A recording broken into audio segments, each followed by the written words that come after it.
So a lot of my clients will come in talking about, I was born with the shape of these feet, and they think that they have their mother's feet, their grandmother's feet.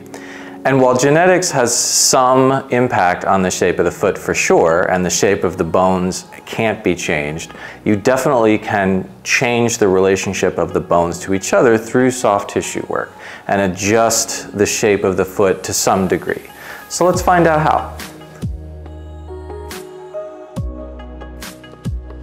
So, as I said in the intro, a lot of clients think that they're really stuck with the shape of their foot due to genetics. And while there is some truth to that, or what I like to call a genetic propensity for certain shapes, and the shape of the bones is not something you can change, the relationship of the bones to each other is something that you can work on. And for a low arch, you can start to create a higher arch, and for a high arch, you can start to flatten it more towards neutral. You may never get a perfect shape, but you can definitely improve the situation. And so we're going to show a bunch of stretching today. So the first one we're going to do is to traction the entire leg from the hip socket, knee, ankle, and foot. So the first thing we're going to do is going to cup the calcaneus in one hand, the outside hand. And we're going to try to, for most people, their calcaneus is stuck inverted. And so we're going to traction that to neutral. And then we're going to take this hand on the bottom of the foot and the top of the foot, and for most people they're lifted that way. We're going to try to pull the whole 3 points of the foot, the bottom of the calcaneus and the two met heads, into a plane, and into a plane that is perpendicular.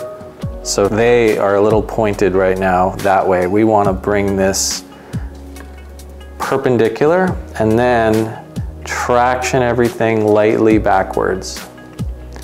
And so this is going to decompress the subtalar joint. This is going to decompress the talar joint. This is going to also decompress the knee and the hip a little bit. And I'm not putting a lot of weight behind this. I'm just slowly tractioning that back. So again, bring the calcaneus to neutral, which generally for most people will bring the knee and the hip into alignment. Wrapping the foot and basically trying to get it to come 90 degrees to the leg or perpendicular to the body. And then just tractioning everything backwards, especially the calcaneus on the bottom.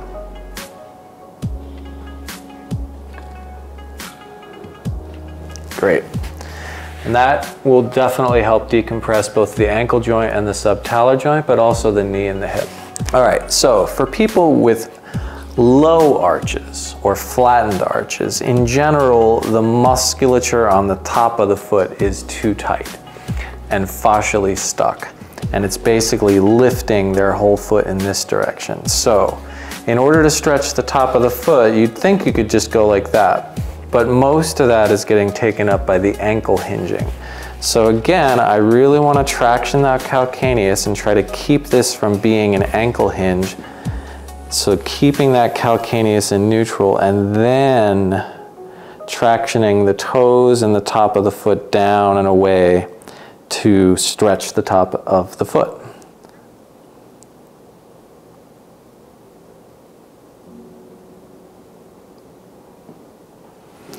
In general, with these stretches, I'm going to hold them anywhere 10 to 20 seconds or so.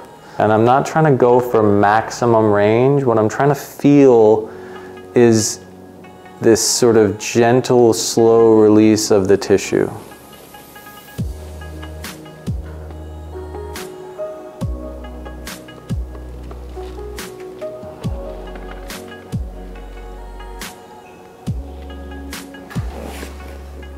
Okay, now they don't have high arches. They have a fairly neutral arch, at least while they're just lying on the table, although according to them when they stand they have a flatter arch. But I'll show you how to stretch a high arch just in case you run into a client, because there's plenty of clients that do have a high arch. And here again we want to traction the calcaneus to neutral. And now we're going to take the bottom of the foot and we're going to stretch between the med heads and the calcaneus. You can add the toes into that to some degree, but really what you want to do is more that.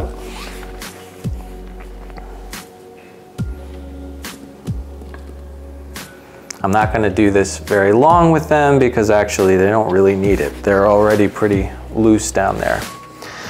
Okay, so we got a whole leg traction technique, stretch for the top of the foot, stretch for the bottom of the foot. Now I want to stretch all of the intrinsic muscles all at once. And so you could myofascially draw all the lumbricals one by one and get muscle by muscle by muscle, which for some people might make some sense, but that's extremely intricate work and takes a lot of time.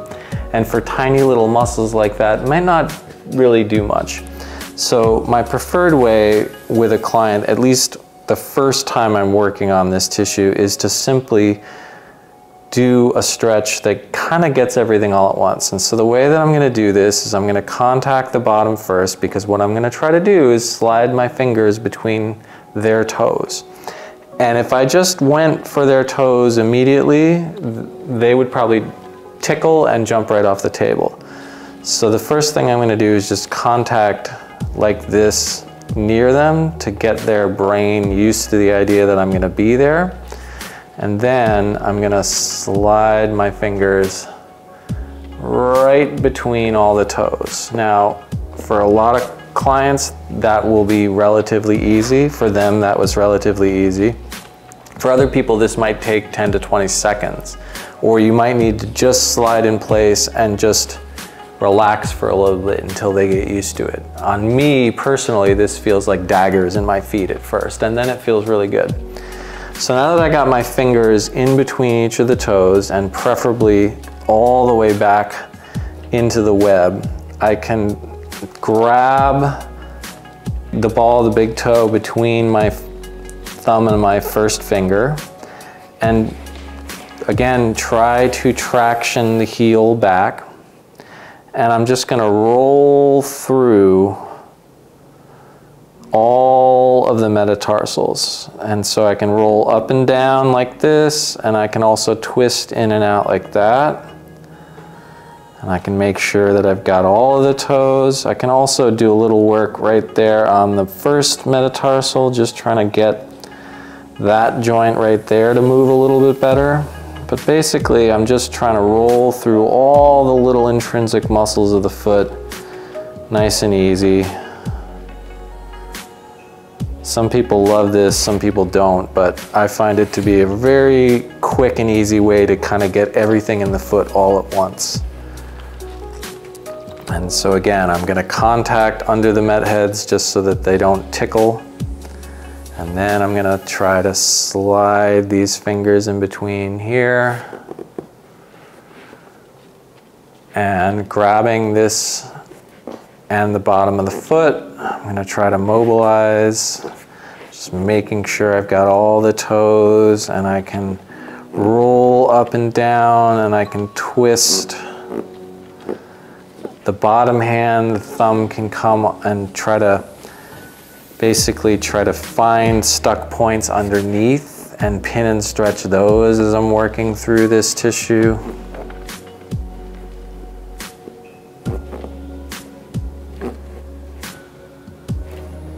Great. And we've got definitely some more width in the toe bed here and a little bit more ease throughout the foot. So the big toe extensor, or hallucis extensor, is a really big player for a lot of people. It can get very stuck to tibialis anterior. And there's a really great stretch for this where you can traction the big toe down and away. So I'm not trying to like fold the toe, I'm trying to curl it and pull away from the upper attachment. And I'm giving it a little bit of medial traction as well.